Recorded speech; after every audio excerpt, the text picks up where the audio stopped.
Back in January of this year, the YouTube user known as VenomFangX released a video entitled 9 Reasons Why It's Time for Thunderfoot to Quit. In it, he made the astonishing claim that the Big Bang Theory had been predicted by its description in the Old Testament of his Bible, and not particularly surprisingly, shortly afterwards, Thunderfoot was courteous enough to take the time to tear up his claims and stuff them roughly back up his arse in the 35th installment of his Why Do People Laugh at Creationists series. In that same episode, Thunderfoot challenged Venom, also known as Sean, to produce a single verifiable biblical revelation to scientific knowledge, and sometime later Sean returned with not one but 2 in his video Thunderfoot Serves Death. There he claimed that the discovery of ocean currents by Matthew Maury was scripturally inspired, and that the aseptic hand-washing techniques developed by Ignaz Semmelweis were in fact first described in the Old Testament. Predictably, Thunderfoot responded to these pungently ambitious claims with Why Do People Laugh at Creationists 36, where he once again helped Sean squeeze them back up where they came from. It was at this point that I decided to put my oar in and produced Holy Hallucinations 19 in order to help mop up the puddles of intellectual vomit and to make a few points of my own. In that video, I made the observation that his earlier assertion that the Bible contained a description of the Big Bang was somewhat at odds with the stance he'd taken on YouTube as a young Earth creationist before his leave of absence. Let's take a moment to refresh our memories with regards to exactly what I said. Also, I was under the impression that you believed that your world was created in 7 days, so I was surprised to see you taking credit for your book predicting an event that happened almost 14 billion years ago. I was unaware that you'd retracted your previous young Earth stance, and if you haven't, then how do you explain this? You're not lying your fucking face off just to feebly try and win a point rather than conducting an honest debate, are you, Sean? Because that wouldn't be very Christian now, would it?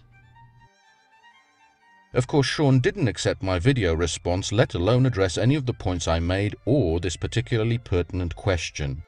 Over the course of the next few weeks, I also repeated the question directly to him 3 times in the comment sections of his and other people's videos, but he ignored them all and in some cases deleted them.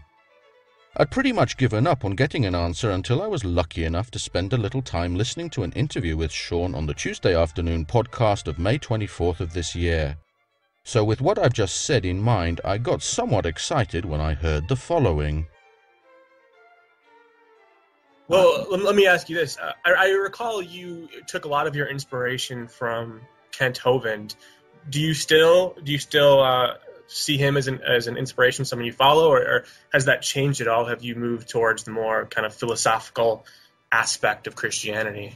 To this day, I'm actually going up in a month from now to work with Eric Hovind in Pensacola to sort of, I don't know, I agree with what his dad did in terms of the creation versus evolution message. I actually became a Christian watching his videos. So Kent Hovind has a special place in my heart, and I watch his videos to this day.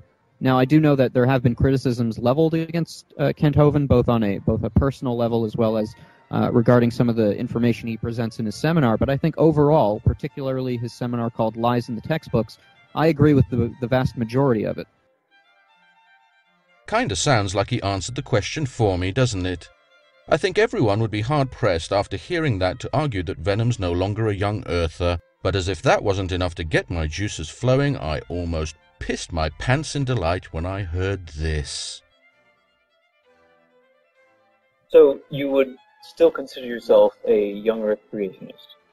Absolutely, yes. So there it is. Question answered, albeit indirectly. Thank you, Sean, and if you're listening to this, I think it's clear now that you yourself didn't believe a word of what you said when you were trying to palm off your Big Bang Theory onto the gullible like a sleazy used car salesman. Of course, this leads to a number of new, albeit related questions that I'd like to pose, and I hope that you'll at least consider them this time, especially in the light of what's left of your rapidly shrinking credibility. Does defending your primitive fairy tales really justify dragging common decency and honesty through the mud, Sean? And what do you think this kind of behavior says about the very beliefs you're purporting to defend? Much less why they need to be defended in such an underhanded manner. How far will you go to defend those beliefs, Sean?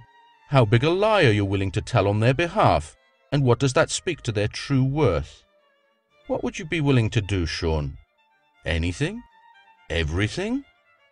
These questions deserve an answer, Sean, because you've proven your dishonesty with your own words, and if you want to salvage any semblance of respect outside your own self-affirming circle of fans, you really should consider addressing them.